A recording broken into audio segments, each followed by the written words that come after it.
Gentleman, prépare ta coconut car aujourd'hui je ne vais pas me faire que des amis. Je vais te parler de Bali, l'île aux grandes villas, l'île à la vie parfaite, l'île des entrepreneurs. Aujourd'hui je viens de te parler de quelque chose de réel, la faiblesse des gens qui habitent ici. Désolé, je vais devoir en froisser quelques-uns, beaucoup que j'ai rencontrés et qui vont probablement regarder cette vidéo. Je m'excuse d'avance, mais si tu me connais assez bien, tu connais mon avis déjà.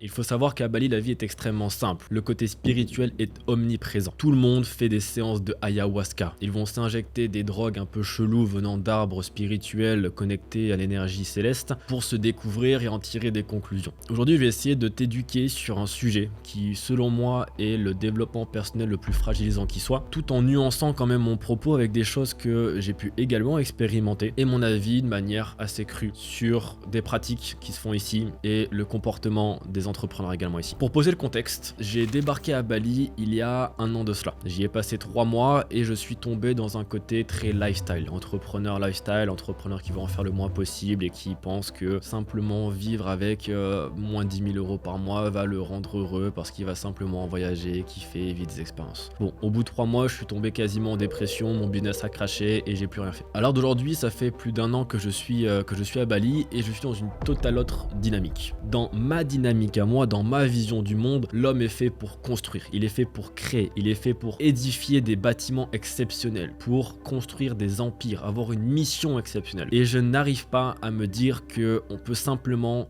rien branler à Bali, vivre pour 1000, 2000 € par mois dans sa villa pépère et être heureux sur le long terme. Et jusqu'ici, et j'adorerais avoir un débat en podcast ou n'importe où avec quelqu'un qui vit comme ça depuis de nombreuses années, qui pourra me dire le contraire. Mais jusqu'ici, je n'ai pas retrouvé une seule personne qui se trouve vraiment heureuse et épanouie à Bali en ayant uniquement du lifestyle. Tu sais, ce côté, je me lève quand je veux, je travaille quand je veux, je ne travaille que 1 heure, 2 heures par jour ou alors 1 heure à 2 heures par semaine. Tout ce que je fais, c'est aller au sport, aller prendre mon matcha latte sur la plage, aller boire ma coconut, aller dans la jungle faire des stands d'ayahuasca. Je n'ai vu personne vraiment être heureux sur le long terme comme ça, mais j'ai vu énormément d'entrepreneurs qui faisaient beaucoup d'argent, 20K, 30K, 50K, 100K, voire 200K par mois, qui sont venus à Bali et qui ont fait un shutdown de leur business. Ils se sont écroulés. Parce qu'évidemment, en fait, tu te ramollis. Quand la vie est aussi simple comme ça, tu payes rien en termes de villa. Pour du 1000 € par mois, tu as des villas exceptionnelles. Si t'as un peu de thune, tu peux mettre les 4000 balles, t'as 1000 mètres carrés habitables. La bouffe, ça coûte que dalle. Tu peux avoir un chef cuistot qui te fait tout sur mesure. Tu as un cleaning service complet de femme de ménage. Toi, tu ne fais plus rien. Tu commences à être un gros dégueulasse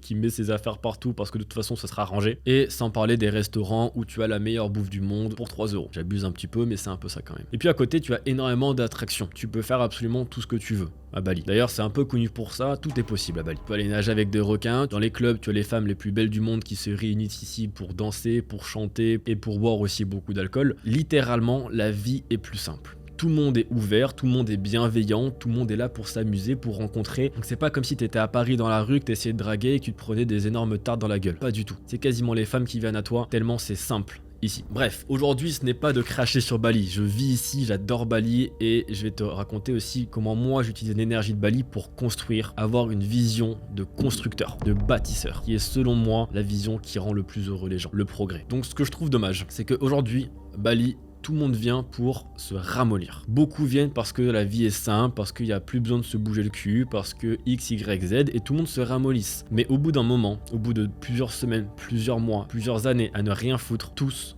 tombent en dépression. Ils n'ont plus aucun sentiment d'accomplissement dans leur vie. Ils ne construisent plus rien. Ils ne savent pas où ils vont. Ils se sont perdus dans un chemin spirituel guidé par un chaman de je sais pas d'où qui leur a appris la vie. Ils se retrouvent à chaque pleine lune à faire des cacao cérémonies. Donc en gros, c'est célébrer du chocolat, j'ai envie de vous dire. Et j'en ai fait une également. Le chocolat était en effet très bon, mais j'ai pas ressenti grand chose vis-à-vis de la lune. Mes récepteurs célestes n'étaient peut-être pas assez connectés, mais en tout cas, ça ne m'a rien changé à ma vie. Et je n'ai pas eu de message exceptionnel venant du spirituel. Donc selon moi, et comme beaucoup de choses d'ailleurs, que ce soit spirituel ou pas du tout, c'est simplement se donner une raison, s'autoriser à être soi-même. Et en ce sens-là, toutes les expériences, que ce soit bouffer des champignons hallucinogènes, aller faire des séances d'ayahuasca, se connecter à un chaman, se connecter à un mentor, peu importe, selon moi, c'est simplement de l'autosuggestion. Puisque j'autorise cette plante, ce monsieur, à me dire ce qui est bon pour moi, alors qu'au fond c'est moi qui vais découvrir ce qui est bon pour moi, c'est moi qui vais choisir ce que je vais faire, eh bien ça me rassure dans mon choix et donc j'agis en ce sens. Ce qui est intéressant de voir, c'est que, j'en ai déjà parlé dans une vidéo, mais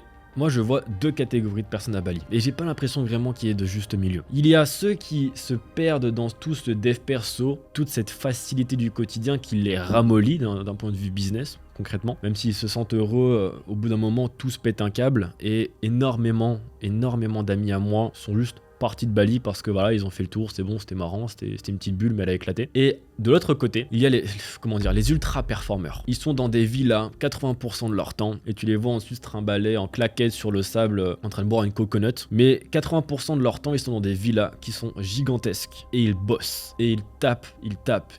Ils ont une infrastructure qui leur permet de uniquement avoir leur charge mentale dirigée vers le business. Ils n'ont pas à faire à manger, ils n'ont pas à faire la vaisselle, ils n'ont pas à faire le ménage, ils n'ont pas à réfléchir à ce qu'ils vont manger. Ils n'ont même pas à réfléchir à comment ils vont s'entraîner car ils ont des coachs sportifs. Leur seul focus, c'est de prendre des décisions uniquement autour de leur business. Et c'est mon cas à l'heure d'aujourd'hui, c'est comme ça que je vois Bali. C'est m'enfermer dans une villa. Après, ça ne veut pas dire ne plus être sociable. Tous les week-ends, je sors et j'ai des amis. Tous les week-ends, je vais en aventure. Comme je le dis souvent dans mes réseaux sociaux, je suis businessman du lundi au vendredi et aventurier le week-end. Car je suis un grand fan de motocross et d'aventure de manière globale. Mais la semaine, je m'enferme dans mon microclimat qui fait que j'ai un ultra focus où les seules prises de décision que je fais, presque, sont autour de mon business. Et ça explose les résultats de mon business à chaque fois que je fais ces périodes-là. Mon message aujourd'hui n'est pas de dire Bali c'est de la merde et ou Bali c'est incroyable, mais j'ai envie de te dire, si tu viens à Bali, viens avec une intention précise. Si tu veux partir en vacances à Bali, pars en vacances à Bali. Mais si tu viens pour t'expatrier, sois conscient de ça, que tu vas découvrir des centaines de choses. Les distractions, je pense, sont 10 fois supérieures que n'importe où dans le monde. Et message aussi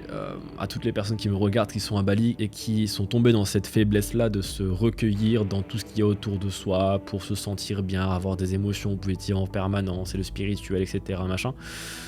Bah bouge ton cul. Voilà, reviens aussi à la réalité, les pieds sur terre, passe à l'action. C'est pas parce que tu restes assis en tailleur en regardant la lune que tout va arriver par soi-même. Gentlemen, enjoy and build it. Ciao ciao.